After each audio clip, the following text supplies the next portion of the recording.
주 여호와 하나님께 예배드리겠습니다.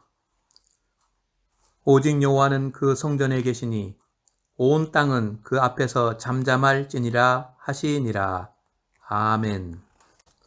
사도신경으로 신앙 고백드립니다.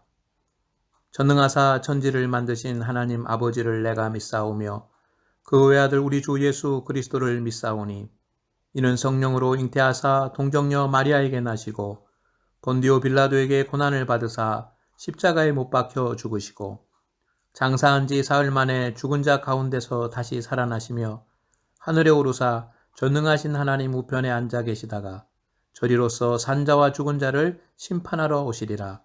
성령을 믿사오며 거룩한 공회와 성도가 서로 교통하는 것과 죄를 사하여 주시는 것과 몸이 다시 사는 것과 영원히 사는 것을 믿사옵나이다. 아멘. 찬송 285장 하나님께 드립니다.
오늘 주시는 하나님의 말씀은 시편 73편 22절에서 28절까지의 말씀입니다. 내가 이같이 우매무지함으로 주 앞에 짐승이오나 내가 항상 주와 함께하니 주께서 내 오른손을 붙드셨나이다. 주의 교훈으로 나를 인도하시고 후에는 영광으로 나를 영접하시리니 하늘에서는 주 외에 누가 내게 있으리요 땅에서는 주밖에 내가 사모할 이 없나이다. 내 육체와 마음은 쇠약하나 하나님은 내 마음의 반석이시요 영원한 분깃이시라. 무릇 주를 멀리하는 자는 망하리니 음녀같이 주를 떠난 자를 주께서 다 멸하셨나이다. 하나님께 가까이함이 내게 복이라. 내가 주 여호와를 나의 피난처로 삼아 주의 모든 행적을 전파하리이다. 아멘. 할렐루야. 교회 화단에 노란 수선화가 금년에는 더 곱게 피었습니다.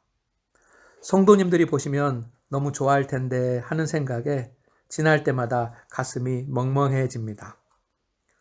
코로나19가 세계적으로 더욱 확산되고 있습니다. 우리나라는 학교 개학을 4월 6일로 정하고 적극적 사회 거리 두기 운동을 펼치고 있습니다. 하지만 안심할 상황은 아닙니다. 코로나 소멸을 위해 온 국민의 노력과 배려가 필요한 때입니다. 더욱이 우리 그리스도인들은 세상 사람들보다 더 지혜롭고 책임적인 행동을 해야 할 것입니다. 하지만 계속되는 사회적 거리 두기로 인하여 신앙생활의 기초가 흔들리지 않아야 합니다. 교회의 사회에 대한 공공성과 교회의 신앙생활을 위한 정체성이 잘 균형을 이루어야 할 것입니다. 교회에서는 상황을 주시하며 우리 성도들이 교회에서 멀리 있지 아니하고 예배와 말씀과 기도로 하나님께 나아갈 수 있는 여러 방법들을 계획하고 있으니 성도 여러분 조금만 더 인내하시며 기다려 주시기 바랍니다. 오늘 하나님의 말씀 중에 내 육체와 마음은 쇠약하나 라는 표현은 오늘 우리의 모습을 잘 드러내 줍니다. 코로나19가 한 달여 지속되므로 생각지도 못했던 많은 어려움들이 나타나고 있습니다. 사업, 학교는 물론 모든 일상생활이 제약을 받습니다. 세계 경제의 미래가 불확실하므로 우리나라의 경제적 미래도 불안합니다. 이는 모든 국민들이 몸으로 체감하는 어려움으로 다가오고 있습니다. 때문에 우리 국민이 느끼는 피로도가 높아지고 있습니다. 대통령으로부터 어린아이까지 이 어려움을 끝까지 참고 견뎌야 합니다. 세상은 세상과 거리 두기를 통해 이 위기를 극복하려고 합니다. 그러나 우리 성도들은 세상과 거리를 두는 이 시간에 하나님과의 거리를 좁힘으로 이 위기를 극복하기를 원합니다. 영적 거리를 반드시 좁혀야 하는 이유가 있습니다. 하나님은 항상 우리의 반석이 되시고 분깃이 되시기 때문입니다. 26절에 내 육체와 마음은 쇠약하나 하나님은 내 마음의 반석이시요 영원한 분깃이시라. 아픈 사람은 병원이 필요하고 하루 종일 일한 사람은 쉴 수 있는 가정이 필요합니다. 몸이 아픈데 병원에 갈 수 없고 지치고 피곤한데 돌아갈 가정이 없는 사람은 행복하다고 느끼지 않을 것입니다. 우리는 쉽게 몸과 마음이 쇠약해집니다. 그러나 불행해지지 않습니다. 큰 바위와 같은 피난처가 되시는 주님이 계십니다. 또한 하나님은 우리의 필요를 알고 공급해 주시는 공급자이십니다. 우리는 자주 쇠약해집니다. 그러나 하나님은 변함없이 항상 피난처와 공급자가 되어주시기 위해 그곳에 계십니다. 예수님은 하나님의 그 마음을 집을 나간 둘째 아들을 기다리는 아버지의 비유에서 보여주셨습니다. 여러분, 지금 주님 품에 피하십시오. 주님께서 안식을 주시고 새 힘을 주실 것입니다.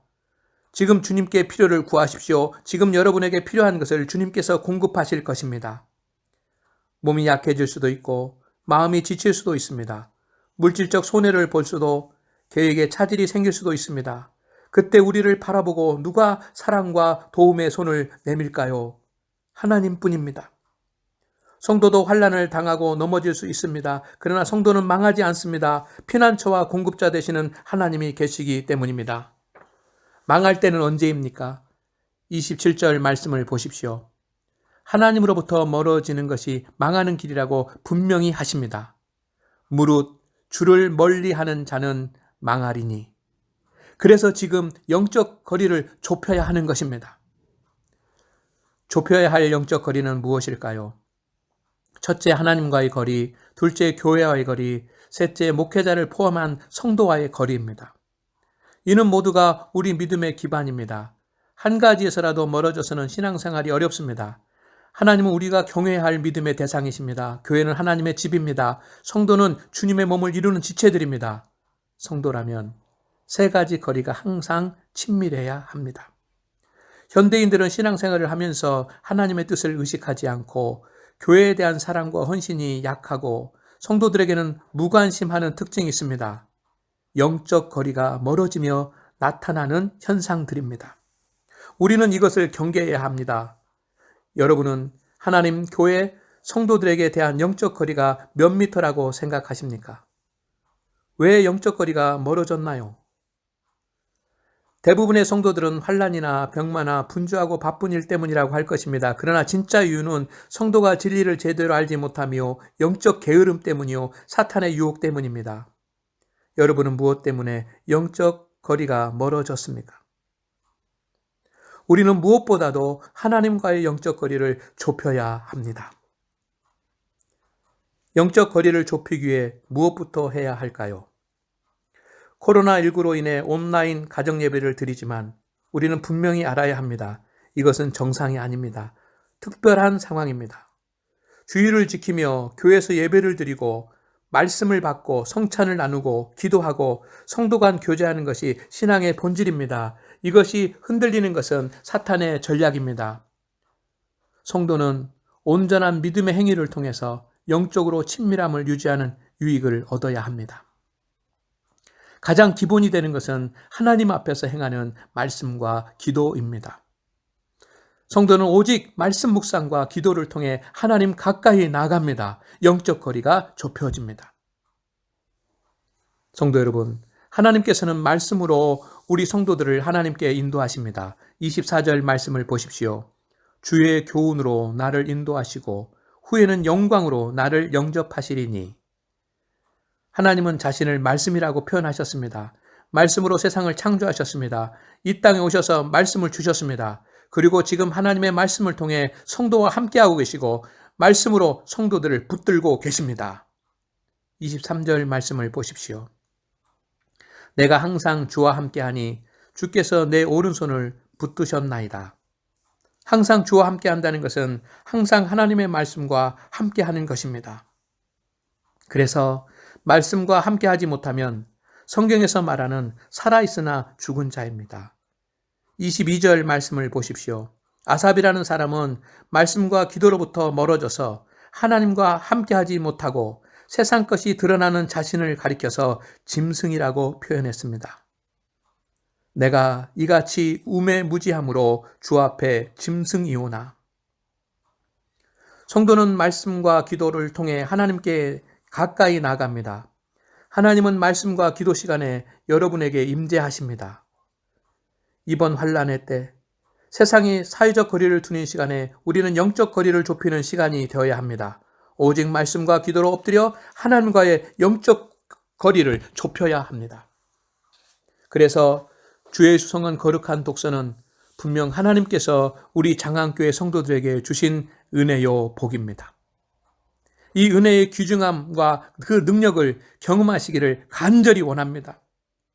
매일 오전 7시, 오후 7시에 주의 수성은 거룩한 독서와 중보기도에 적극 참여하여 주십시오. 주의 수성은 거룩한 독서가 이때를 위한 하나님의 예비하심이라는 생각이 듭니다. 주일날 교회에서 예배를 통해 주신 하나님의 말씀을 천천히 소리내어서 반복해서 읽고 매일 묵상할 때 하나님께서 여러분을 하나님 가까이 인도하실 것입니다. 쇠약해진 육체와 마음의 피난처가 되어주시고 하나님께서 예비하신 분깃을 제공해 주실 것입니다. 그런 은혜를 누리시기를 주의 이름으로 축원을 드립니다. 기도드립니다. 치유의 하나님, 코로나19로 온 세상이 병들어 가고 있습니다. 주님 이 땅을 치유하시고 회복하여 주옵소서. 하나님께서 계신 것을 잊어버리고 교만하여 한없이 자신들의 유익을 위해 바벨탑을 쌓아 올리는 인간들을 용서하여 주옵소서. 땅끝까지 복음이 증거되는 것이 하나님의 뜻이오니 속히 온 인류가 복음을 받아들이고 하나님을 인정하게 하옵소서. 우리나라를 위해 기도합니다. 경제가 무너지지 않게 하옵소서. 우리 국민들에게 지혜와 굳건함을 주셔서 물질적 토대가 흔들리지 않게 하옵시고 위기가 기회가 되어 더 큰 경제적 토대가 이루어지게 하옵소서. 정치인들은 국민의 위기를 당리당략에 이용하지 않게 하여 주옵시고 여야 진보 보수가 하나 되어 살 길을 도모하게 하옵소서. 국민들은 사회적 거리두기에 잘 참여케 하시고 사회적 거리두는 일로 인격적 거리두기가 되지 않게 하옵소서. 지치고 약해지더라도 배려와 책임은 다하게 하옵소서. 성도들을 위해서 기도합니다. 성도들의 일상이 평안하고 행복하게 하옵소서. 산업이 어렵지 않게 하시고 일터에서 안전하게 하옵소서. 믿음과 경건 생활에 더 힘쓰므로 하나님과의 영적 거리가 좁혀지게 하옵소서. 교회를 위해서 기도합니다. 교회가 사회적 책임에 함께하지만 교회의 정체성은 조금 더 흔들리지 않게 하여 주옵소서. 예수님의 이름으로 기도드립니다. 아멘. 찬송 드립니다. 찬송 401장입니다.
교회 소식 알려드리겠습니다. 성도 여러분, 한 주간도 강건하셨습니까? 정부에서는 4월 5일까지 코로나19로 인한 사회적 거리두기 운동을 하고 있습니다. 우리는 이 시간에 영적 거리 좁히는 시간이 되도록 힘써 주십시오. 매일 오전 7시, 오후 7시 주 예수 성원 거룩한 독서와 중보 기도에 모두 참여해 주시기 바랍니다. 오늘 예배는 가정 예배로 드리고 있습니다. 교회에서는 장로님들과 예배를 드리고 있습니다. 4월 5일 주일 예배는 당회 후 주중에 다시 안내해 드리겠습니다. 교회가 사회적 공공성과 신앙적 정통성을 모두를 잘 지킬 수 있도록 기도해 주십시오. 목회자의 도움이나 기도가 필요한 경우 언제든지 연락해 주시기 바랍니다. 한 주간도 주 안에서 강건하시기를 기원합니다. 기도드립니다. 지금은 우리 주 예수 그리스도의 은혜와 하나님 아버지의 크신 사랑하심과 성령님의 감동 감화하심이 오늘 가정에서 예배드리는 성도들 그리고 교회에서 예배드리는 성도들과 코로나19 극복을 위해서 수고하는 모든 국민들과 어려움 가운데 있는 이 세상의 모든 민족들 위해 지금부터 영원까지 함께 있기를 간절히 축원하옵나이다. 아멘.